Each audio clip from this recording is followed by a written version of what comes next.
हरियाणा विधानसभा का जो चुनाव है उसमें कई सारे पेच हैं, कई सारे कोण हैं। कांग्रेस बीजेपी मैदान में है तो साथ ही जेजेपी भी मैदान में है। जेजेपी का गठबंधन जो है चंद्रशेखर आज़ाद के साथ है, लेकिन बीएसपी इनेलो का जो गठबंधन है वो बेहद सुर्खियों में है, क्योंकि आकाश आनंद की रैलियों के बाद लगातार मीडिया जो है आकाश आनंद की जो बाइट है उस पर चर्चा कर रही है। मेरे साथ कुछ युवा हैं। क्या नाम है, कहाँ से हैं आप? सर मेरा नाम नवीन कुमार है, मैं बुआनी खेड़ा हल्के से हूँ।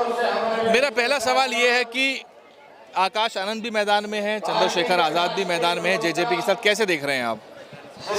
सर जैसे चंद्रशेखर आज़ाद जिस पार्टी के साथ में लग के लगा हुआ है, उस पार्टी ने ना पीछे विधानसभा में बीजेपी के साथ में गठबंधन है तो उसके साथ में सरकार बनाई थी, उससे लोग नाराज है, तो इसलिए दोनों पे कोई खास असर पड़ने वाला नहीं है यहाँ पर। मतलब आम जन के अंदर उनकी कोई चर्चा नहीं है यहाँ पर। तो इनेलो बसपा जो गठबंधन है लोग उसकी तरफ देख रहे हैं, और ज़्यादा कांग्रेस बीजेपी या और कोई भी पार्टी मतलब मैदान में इतनी तरह टिकी हुई नहीं है यहाँ पे। और लोग अब की बार बदलाव चाह रहे हैं, बदलाव भी इस स्तर पे चाह रहे हैं कि जो राष्ट्रीय पार्टी कांग्रेस और बीजेपी, इनका एक एजेंडा है कि पूरे देश से जो छोटी जो पार्टियां, जो प्रदेश लेवल की जो पार्टी है, उनको ख़त्म करना चाहते हैं। उसको रोकने के लिए बसपा के साथ में इनेलो जो पार्टी लगी, जो प्रदेश की जो पार्टी है, यहाँ से लोकतंत्र को बचाने के लिए संविधान के सम्मान में इनेलो बसपा मैदान में सरकार बनाने के लिए जा रहे हैं। तो सर इसमें कोई दो राय नहीं है, यहाँ गठबंधन बहुत मजबूती से चुनाव लड़ रहा है, यहाँ पर चुनाव जीतने की सीट। कांग्रेस पार्टी के बारे में क्या कहना चाहोगे, कहाँ से हो आप? सर मैं मेरा गांव लोधर है और मैं उचाना विधानसभा से हूं, जहां से डिप्टी सीएम दुष्यंत चौटाला जी चुनाव जीते थे। और अब की बार सर मैं कांग्रेस पार्टी के बारे में तो सर मैं यही कहना चाहूँगा, इनके राज में हरियाणा में 2019 से पहले इन्हीं का राज था 10 साल।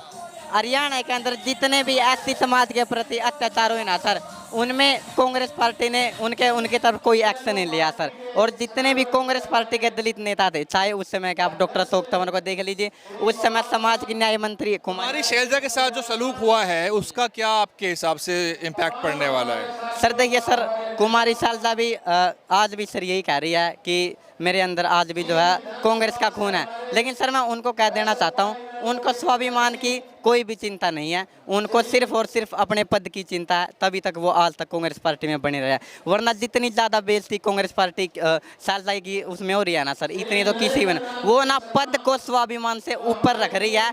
इस वजह से वो कह रही है कि मेरे अंदर कांग्रेसी खून है सर। स्वाभिमान के नाम की उनके अंदर कोई भी चीज़ नहीं है, वरना वो कब तक की कांग्रेस पार्टी से इस्तीफा दे देती सर। आप कहाँ से हो? सर मेरा नाम रविंदर और मैं गाँव संगढ़ जिला हिसार से हूँ। हिसार से हो। क्या लग रहा है बीएसपी को लेके यहाँ पे आकाश आनंद जो है चौपाल के कार्यक्रम कर रहे हैं? ये बहुत बड़ा कार्यक्रम हो रहा है, और मेरी तरफ से मैं बोलना चाहूँगा कि हमारी पक्की जीत होगी। आकाश आनंद के जो कार्यक्रम है उसका मैसेज जा रहा है, उसकी चर्चा हो रही है क्या? हाँ बिल्कुल हो रही है।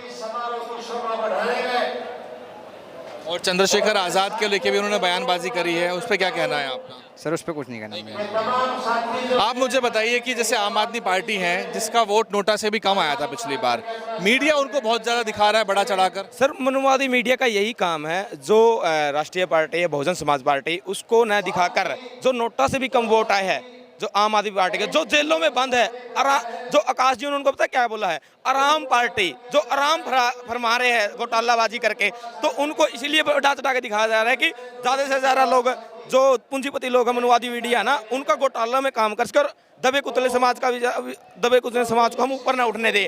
लेकिन मैं आपको बता देता हूँ इस चैनल के माध्यम से, बहुजन समाज पार्टी अब की बार शिक्षा, रोजगार और महंगाई को लेकर बहुत ही सतर्क है, और इस मुद्दे पर हम बीएसपी और ये गठबंधन चुनाव लड़ रहा है। और साथ सर मैं बताता हूँ, जो कांग्रेस के जो लीडर है ना, अपने आप को राहुल गांधी कहते हैं कि मैं भारतीय संविधान दिखा के कहते हैं, लेकिन वो विदेश में जाके है ना, वो कहते हैं कि हम आरक्षण को खत्म कर देंगे। सर आरक्षण को खत्म कर देंगे तो फिर आप क्यों संविधान दिखाते हो, क्यों बेवकूफ बनाते हो समाज को? संविधान दिखाने वाला पैंतरा तो उनका चल गया ना, उत्तर प्रदेश में सपा और कांग्रेस 35 सीटें लेकर। सर वो लोग समझ नहीं पाए उस टाइम लोकसभा चुनाव में, हमारे दलित पिछड़े लोग हैं, भोले वाले लोग हैं सर। लेकिन जो अब की बार हरियाणा में, अब की बार उनका पैंतरा नहीं चलेगा, समाज सुधर पता चल गया है, और अब की बार शिक्षा और स्वास्थ्य और रोजगार और महंगाई पे ये गठबंधन काम कर रहा है। और मिडिल क्लास लोग को आज की जो जरूरत है ये 4 ही चीज़ें हैं। हमें नहीं चाहिए, हमें कोई फ्री में सिलेंडर नहीं चाहिए, हमें फ्री में शिक्षा चाहिए, हमें रोजगार चाहिए, हमें आजकल ये फर्जी पेपर ले रहे हैं, लीक करवा रहे हैं। सर कितना युवा कहाँ गया? 5-5 साल नौकरी, 5-5 साल तैयारी करता है। बीजेपी अनाज दे रही है, अग्निवीर लाइए आप। सर हमें नहीं चाहिए अग्निवीर सर 4 साल बाद युवा क्या करेगा? युवा आर्मी में तैयारी करता है, 15 साल 20 साल तैयारी करता है, और वो 4 साल अग्निवीर करके फिर क्या करेगा? उसको कुछ भी नहीं देना ना, फिर क्या मिलेगा उसको? आपका नाम क्या है सर? जलोर सिंह है जी, कहाँ से हैं आप? सरसा जिला कालावाली हल्के से। क्या है माहौल ग्राउंड पे, क्या कह रही जनता? माहौल बहुत बढ़िया है जी। नहीं, बढ़िया तो है। बीजेपी की सरकार 2 बार चल गई, खट्टर साहब मुख्यमंत्री बन गए, 2 नए मुख्यमंत्री मिल गए आपको। जेजेपी ने समर्थन दिया 10 सीटों का, वो उप मुख्यमंत्री बने। अब क्या है इस बार का माहौल? इसके बाद नेलो के एंक वाले जीतेंगे जी, बहुत ज़्यादा प्रोग्राम ज़्यादा है, टक्कर से आगे निकलेंगे। हाँ जी। और कांग्रेस पार्टी के बारे में क्या है? कांग्रेस की पार्टी के पहले थी, अब डाउन जा रही है। आप किस समुदाय से संबंध रखते हैं? आप किस समुदाय से? हम BBF के वॉलंटियर हैं। नहीं, आप किस समुदाय से हैं? कौन से? आप किस समुदाय से हैं? जाति क्या है आपकी? हम हाँ जी किससे समझ कर? जी, जाति क्या है आपकी? हमारी जाति अब मेघवाल चमार का, तो आप जाट चमार हैं आप, हैं? अब मुझे बताइए, दलित जो है वो किस तरह से देखता है BSP को यहाँ पे? क्योंकि इनेलो के साथ गठबंधन है, जाट भी नाराज है, भाजपा को जाटों ने वोट किया था, अब नहीं करने वाले हैं, ऐसा वो कह रहे हैं। हाँ जी, इधर कांग्रेस को दो फाड़ होने करके जिसका वोट डाउन हो गया, अब नेहरू वाले का वोट बहुत बढ़ गया।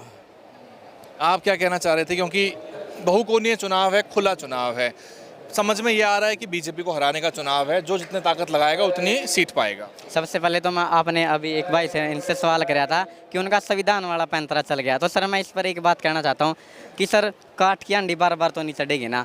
आप लोग राहुल गांधी जी बयान दे रहे हैं कि हम लोग जब सत्ता में आएंगे तो भाई आरक्षण का कोटा बढ़ा देंगे। सर मैं उनको कह देना चाहता हूँ कि तेलंगाना के साथ साथ उनकी बहुत सारे राज्यों में सरकारें हैं, वहाँ आप आरक्षण का कोटा बढ़ा कर दिखाइए, तब जाकर यहाँ बात कीजिए। सर आपने संविधान का पैंतरा एक बार तो चढ़ा, लेकिन ऐसा थोड़ी है कि लोग आपकी बातों में हर बार आते रहेंगे, अगली बार तो ऐसा नहीं हो पाएगा ना सर। आप कहाँ से हो? मेरे पीछे खड़े हो, इधर को आना जरा, 1 सेकंड। जी, आप कहाँ से हैं? मैं तो अड़ेवा हूँ। अड़ेवा हूँ, यहीं से? अड़ेवा जींद अड़ेवा। अच्छा, जींद से। कौन सी विधानसभा लगती है? मम तो उचाना लगती है। तो आपके यहाँ दुष्यंत चौटाला जीते थे पिछली बार, अब की बार क्या है? मम तो नवेलो के। अच्छा, मायावती के। पिछली बार किसको वोट किया था? मायावती को। BSP को किया था यहाँ से। हाँ, तो क्या लग रहा है आपको, गठबंधन बसपा इनेलो को कितनी सीटें ले जाएगा आपके हिसाब से? सीट तो जी सारे न्यू जीतेगी, यस बात है। और बोल तो जी, अब की बार सर हरियाणा में बसपा इनेलो की सरकार बनेगी। कांग्रेस और बीजेपी का अब की बार हरियाणा में कोई पैंतरा नहीं चलेगा सर। अब की बार हरियाणा में बसपा और इनेलो ही सरकार बनाएगी। या गठबंधन की सरकार होगी या बसपा इनेलो ही सरकार बनाने का काम करेगी सर। तो ये साथियों, जब से जो भाजपा आई है जी, महंगाई मार गई, किसानों का कितना 10 साल विकास किया है बीजेपी ने हरियाणा में, वो कह रहे हैं। बिल्कुल नहीं जी, हम सिरसा डिस्ट्रिक्ट से आए हैं, सिरसा डिस्ट्रिक्ट से आए हैं जी, हल्का कालावाड़ी। जे विकास हुआ होता, इतना इनका क्यों बुरा हाल दुष्यंत चौटाला इनके साथ रहा था? कोई गांवों में नहीं बढ़ने देता उनको, क्यों किसानों के साथ इतना ज़बरदस्त हुआ है, कोई भाव नहीं मिल रहा। कितने किसान कहाँ मर भी गए, 700-800 किसान सब बर्बाद कर दिए जी। किसानों का जो मुद्दा रहा, जो बॉर्डर पे जो धरना चल रहा था, बहुत से लोग शहीद भी हुए, जान गई, हाँ जी, तो उसका भी असर पड़ने वाला है बीजेपी का? खूब पड़ेगा जी, खूब पड़ेगा। कितना महीने हो गए लोगों को वहाँ जी, बुजुर्ग भी है, माता भी वहाँ बैठी है, भाई भी है, सब कितने लोग बैठे हैं। इनके नहीं, इतनी बड़ी सरकार है जी, ये क्या नहीं कर सकती थी? कभी सुना है किसी ने कुछ? बॉर्डर नहीं खोल रहे कि किसी को पावर नहीं दिल्ली जाने की जी। जी, बहुत बहुत शुक्रिया। सभी लोगों ने सुन ली, सभी लोगों के विचार आप सुन चुके हैं। बहुत सारे मुद्दों का चुनाव पे इस बार इम्पैक्ट पड़ने वाला है। मैं लगातार जनता से बात कर रहा हूं और जो नेता है उनका आगमन होगा।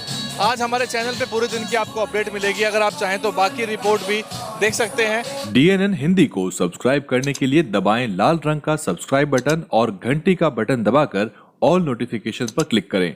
चैनल को जिंदा रखने के लिए नीले रंग का ज्वाइन बटन दबाकर चैनल को आर्थिक सहयोग करें।